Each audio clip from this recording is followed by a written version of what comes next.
Mystic vibration numerology. మన పేరులో vibrations health పరంగా బాగాలేవనుకో, అది డేట్ ఆఫ్ బర్త్లో ఉన్న నెంబర్ మీద ఎఫెక్ట్ అవుతుందా అని అడుగుతుంటారు కొంతమంది. అందుకే పేరుని మన డేట్ ఆఫ్ బర్త్లో ఏవేవి ఉన్నాయో వాటికి సంబంధించి పెట్టుకోవాలి, లేకపోతే వాటికి మ్యాచ్ అయ్యేలా పెట్టుకోవాలి. కొంతమంది పేరు మార్చుకున్నాము, నాకు హెల్త్ ప్రాబ్లం అయింది అంటున్నారు. సడన్గా నాకు షుగర్ షూటప్ అయిందండి, లేకపోతే బీపీ లెవెల్స్ పెరిగిపోయినాయి అని ఇంకేదేదో అంటూనే ఉంటారండి. హెల్త్ సడన్గా ఎందుకు వస్తాయి చెప్పండి మీకు?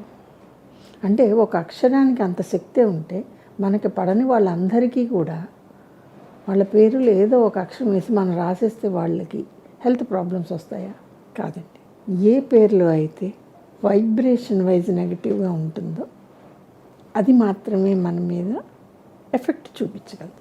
కాబట్టి ఒక అక్షరం మార్చగానే మనకి హెల్త్ పాడైపోవటం, ఒక అక్షరం మార్చగానే మనం చేస్తున్న జాబ్కి రిజైన్ చేయాల్సి రావడం, లేదా ఒక అక్షరం మారగానే లాసెస్ రావటం, ఇంకేంటంటో చెప్తారు.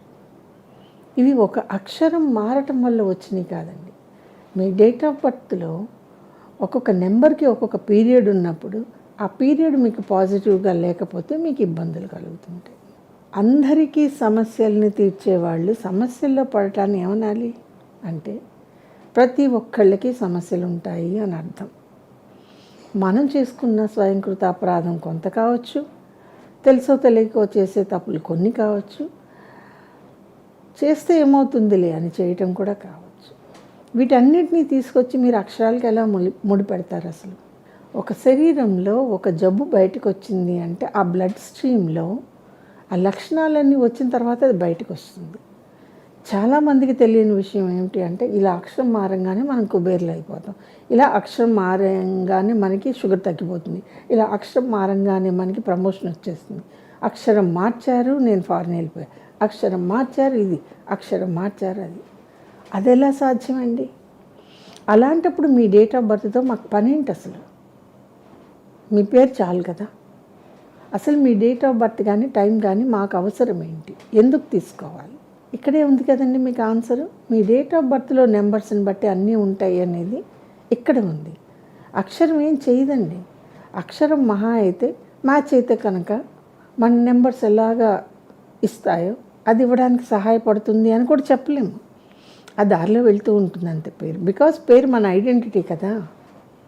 మనం ఎంత కష్టపడి పని చేసినా చివరిలో ఫలానా వాళ్ళు ఫలానా చేశారని అంటుంటాం కదా, అది. అంటే కష్టం అంతా మీరు పడండి, చివర క్రెడిట్ మొత్తం పేరుకి వస్తుంది అన్నమాట. న్యాచురల్ అది. కష్టపడి ఆడి సెంచరీ కొట్టడం ఒక ఎత్తు, ఆ సెంచరీ సచిన్ టెండూల్కరే కొట్టాడు అని అంటాం చూడండి, అదొక ఎత్తు. మరి సచిన్ టెండూల్కర్ ఆట ఆడకుండా అజాగ్రత్తగా ఉంటే అప్పుడు క్రెడిట్ పేరుదేనా? అప్పుడు క్రెడిట్ పేరు తీసుకోదు.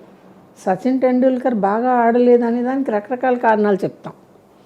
ఈ 4 కొట్టుండకుండా ఉండాల్సింది, 6కి ట్రై చేయకుండా ఉండాల్సింది, ఏమిటో చాలా చెప్పేస్తాం. జరిగేది ఇది. కష్టమంతా మనం పడితే క్రెడిట్ పేరు తీసుకుంటుంది. ఆ క్రెడిట్ అయినా సరే పేరు తీసుకోవడానికి ఆ పేరు బాగుండి ఉండాలి. అర్థమైంది కదండి. సో ఇదన్నమాట పేర్లు, నెంబర్లు. అంతేకాని ఒక అక్షరం మార్చేస్తే ఉన్న పరిస్థితి మారిపోతే కనుక ఎవరి డేట్ ఆఫ్ బర్త్లో అక్కర్లేదండి. హ్యాపీగా ఎవరు వస్తే వాళ్ళ పేర్లలో ఒక అక్షరం వేసేద్దాం, తీసేద్దాం, అయిపోతుంది. అది కాదు. అర్థం చేసుకుంటే మీ డేట్ ఆఫ్ బర్త్లో అన్నీ ఉంటాయి, వాటిని బట్టి మీ లెవెల్స్ నడుస్తూ ఉంటాయి. ఈ వీడియో కనుక మీకు నచ్చినట్లయితే లైక్ చేయండి, షేర్ చేయండి, మా ఛానల్ని సబ్స్క్రైబ్ చేయండి.